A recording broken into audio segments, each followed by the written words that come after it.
Nuevos bombardeos en Medio Oriente.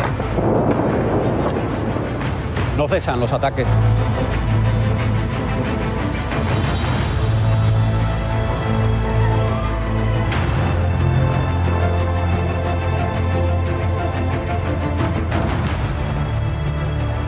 Israel sigue atacando con dureza las posiciones del movimiento Hezbollah en el Líbano.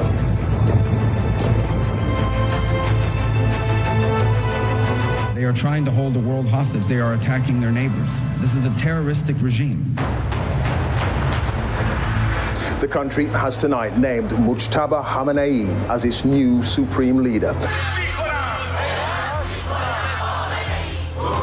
Iran continues to show an offensive capability, launching missiles.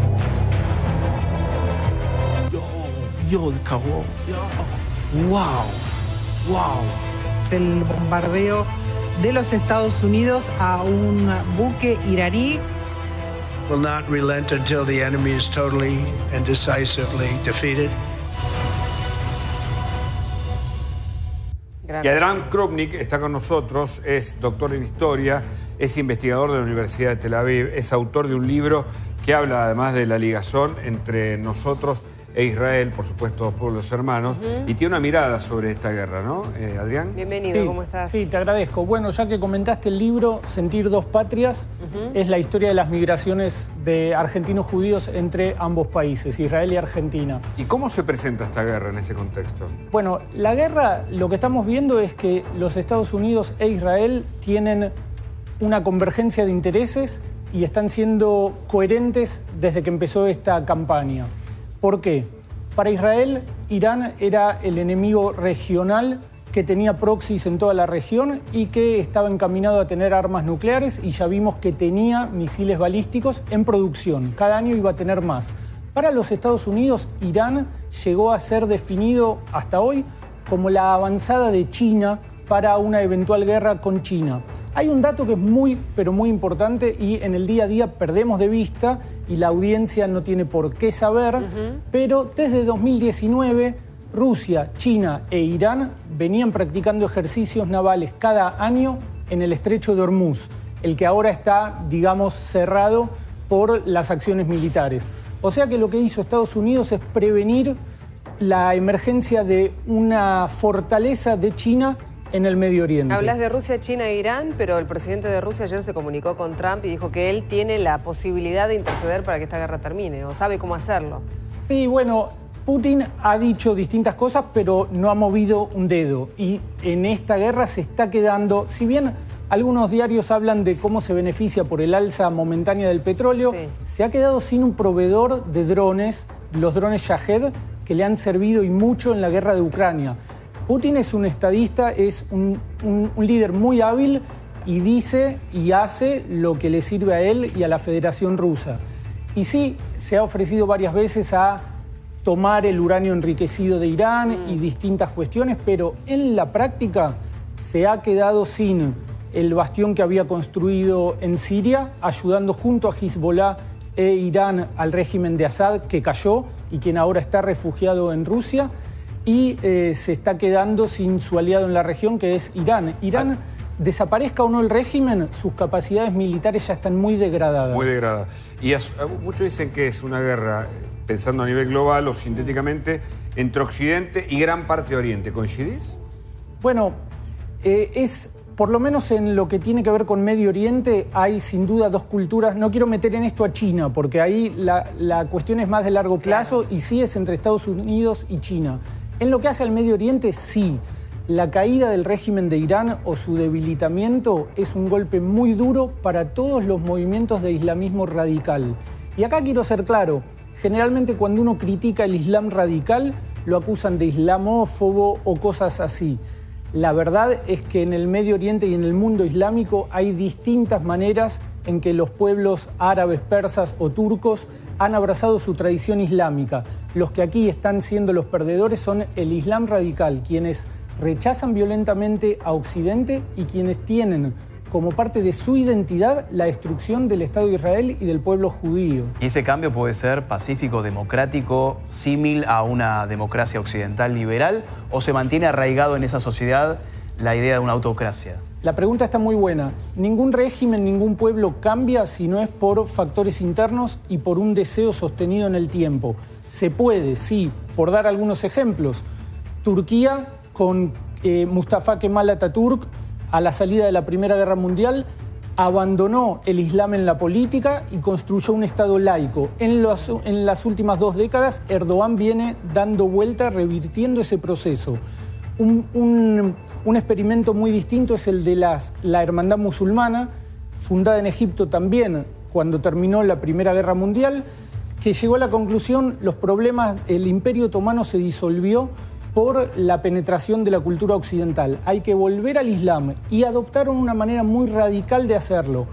Esa es la raíz de Hezbollah, de Hamas, y eso fue reversionado por el Ayatollah Khomeini en Irán.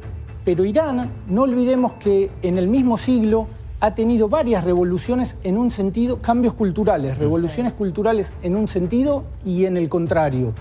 Porque la dinastía de los Reza Shah, que estuvieron antes de la Revolución Islámica, fueron radicalmente hacia un Estado laico, incluso persiguieron el Islam.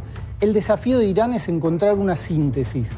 Para poder hacerlo necesita de factores internos y alguien que sostenga eso en el tiempo. Adrián, antes hablabas de intereses comunes, ¿no? Por primera vez entre Estados Unidos e Israel, de llegar a derrotar al régimen iraní. ¿Crees que esos intereses van a confluir hasta el final?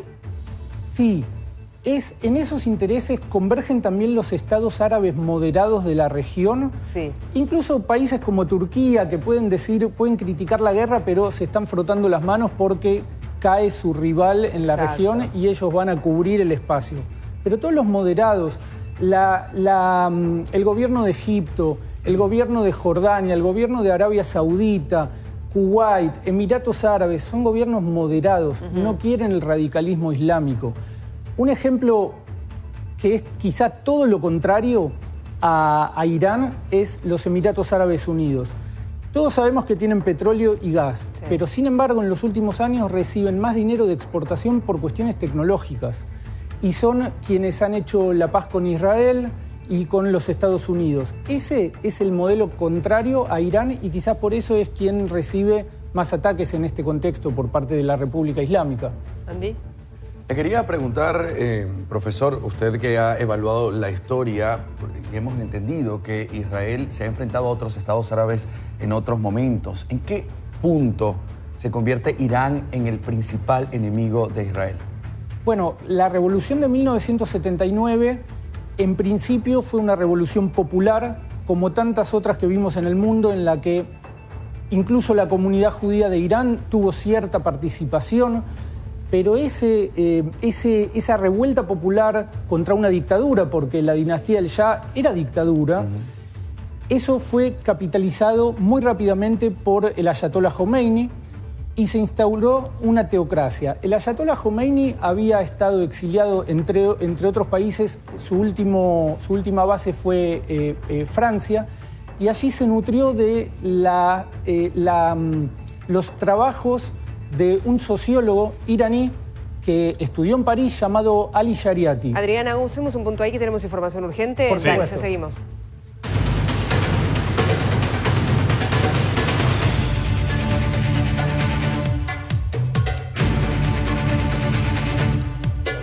Urgente en La Nación. A esta hora, fíjese cómo luce el cielo israelí. Nuevas interceptaciones a los nuevos ataques por parte de Irán. Estamos ubicándonos, esto es Tel Aviv, ubicada sobre la costa del mar Mediterráneo. Fíjese que Tel Aviv es una ciudad estratégica porque es el centro económico del país, alberga infraestructura militar, tecnológica sensible. Durante toda esta jornada hemos visto cómo, decíamos, durante 10 horas solo un misil por parte de Irán y fue interceptado por Israel. Escuche esto, mire esto. Suenan las alarmas a esta hora. Y el escudo antimisilístico que responde, ¿no?, al ataque de Irán sobre la ciudad más moderna que tiene Israel, hay que decirlo, ¿eh? Los objetivos de Irán en este momento, seguramente empresas tecnológicas, porque estamos hablando de la Startup Nation, lo que es Israel, hablamos de centros financieros, medios de comunicación, embajadas extranjeras forman parte de sus objetivos. Escuche, ahí están las alarmas.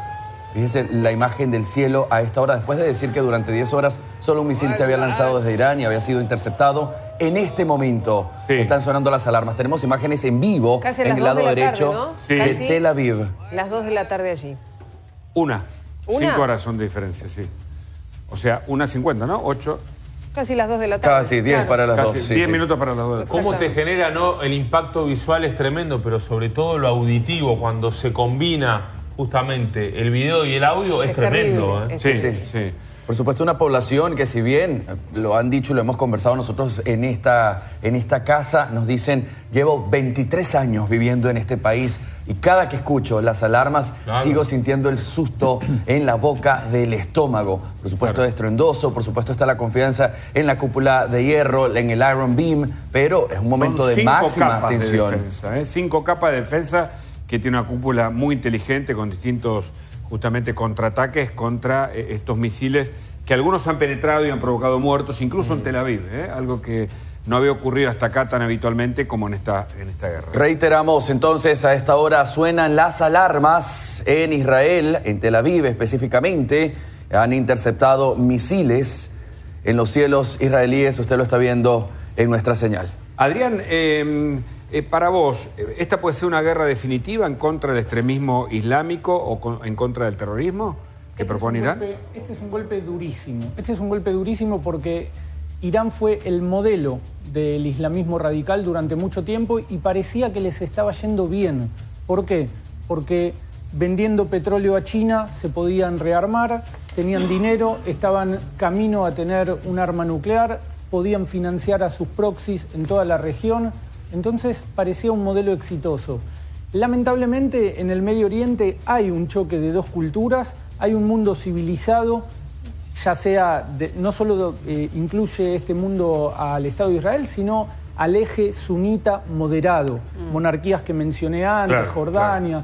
Entonces, de hecho, los sunitas son árabes y en este caso los iraníes son persas, ¿no? Es decir, los iraníes para son, entender la diferencia de las culturas. Sunita y chiita es una división dentro del Islam, árabe, persa, turco son divisiones étnicas y aquí se superponen de distintas maneras. Este es un golpe muy duro para el Islam radical, no significa que vaya a desaparecer porque en la filosofía de ellos, en la cultura, en la tradición política, para ellos simplemente sobrevivir, para levantar una bandera y arrojarte una piedra o clavarle un cuchillo a alguien, eso es una victoria. Eso es una victoria para ellos. Entonces, inclusive para los chicos, ¿no? Para los niños. Bueno, veíamos cómo quemaban el otro día banderas, Sí, ¿se acuerdan? sí. Con la inscripción de Messi o banderas argentinas. Me tocó ver en Jerusalén un papá tremendo. con una nena en brazos que llevaba un arma. Esa imagen no la vi jamás. El adoctrinamiento y ahí conviven, de los ¿no? chicos. En Israel, bueno, ¿no? las escuelas que abren en Cisjordania o en Gaza llevan el nombre de personas que hicieron actos terroristas. Claro. Ese es el modelo. El rol de los mártires, ¿no? Ese Para es eso, el modelo ¿no? y cuesta creerlo. Hay muchas en las universidades de los Estados Unidos o de Canadá o de Europa o incluso aquí en la Argentina. En la Facultad de Filosofía y Letras hay una bandera palestina y se festeja lo que hace Hamas. Increíble, ¿no? Porque recordemos que Hamas, o sea, en el Día de la Mujer se mezclaron banderas palestinas. Sí. Ninguna mujer puede estar descubierta sin el código de vestimenta ni en el régimen de Hamas, en la Franja de Gaza, ni en el régimen que sostiene un sector de Palestina. Sí, yo creo que a quienes tenemos la suerte de vivir en democracias que tienen muchísimos problemas, pero la democracia es lo mejor que conocemos, a quienes tenemos la suerte de vivir así, muchas veces nos cuesta creer un culto a la muerte, un liderazgo que ya hace prácticamente un siglo que educa a la gente para que su prioridad sea matar israelíes, matar judíos y rechazar a Occidente con actos terroristas. Pero ¿cuál sería el fin último? Más allá de la religión, de hablar de un estado terrorista como es Irán, incluso en Argentina con 2 bombas en la década del 90, ¿cuál es el fin último objetivo para llevarlo al llano? Claro, la pregunta es buenísima. La revolución iraní, Khomeini tenía un eslogan, dijo, terminemos con Irán primero. Acá es el Islam primero. Y el Islam primero implica una mirada transnacional. No importan los países, esas fronteras, un gran califato. Esas fronteras son un adorno. La idea de Estado-nación es una creación occidental, surgida, entre otras cosas, de la Revolución Francesa, del Tratado de Westfalia, cuando terminó la Guerra de los 30 años. Todo eso, desde la concepción, desde la elaboración de Khomeini, no existe. La perspectiva, la base es el Islam y es extender el antiguo imperio persa. También Erdogan puede tener su perspectiva de expandir el imperio, heredar el antiguo imperio otomano. Distintas miradas radicales desde el Islam. Es decir, volver a una fase previa a la Primera Guerra Mundial. Por supuesto. Bueno, el imperio persa fue más grande que el imperio romano, no nos olvidemos, derrotado por Alejandro Magno, ¿no? Para pensar en todo esto también como en un contexto histórico. Interesantísimo. Gracias, Adrián. Gracias. Muchas gracias por tu visita. Nos llama Abigail Oliverio. Exactamente. Abby, estamos con vos.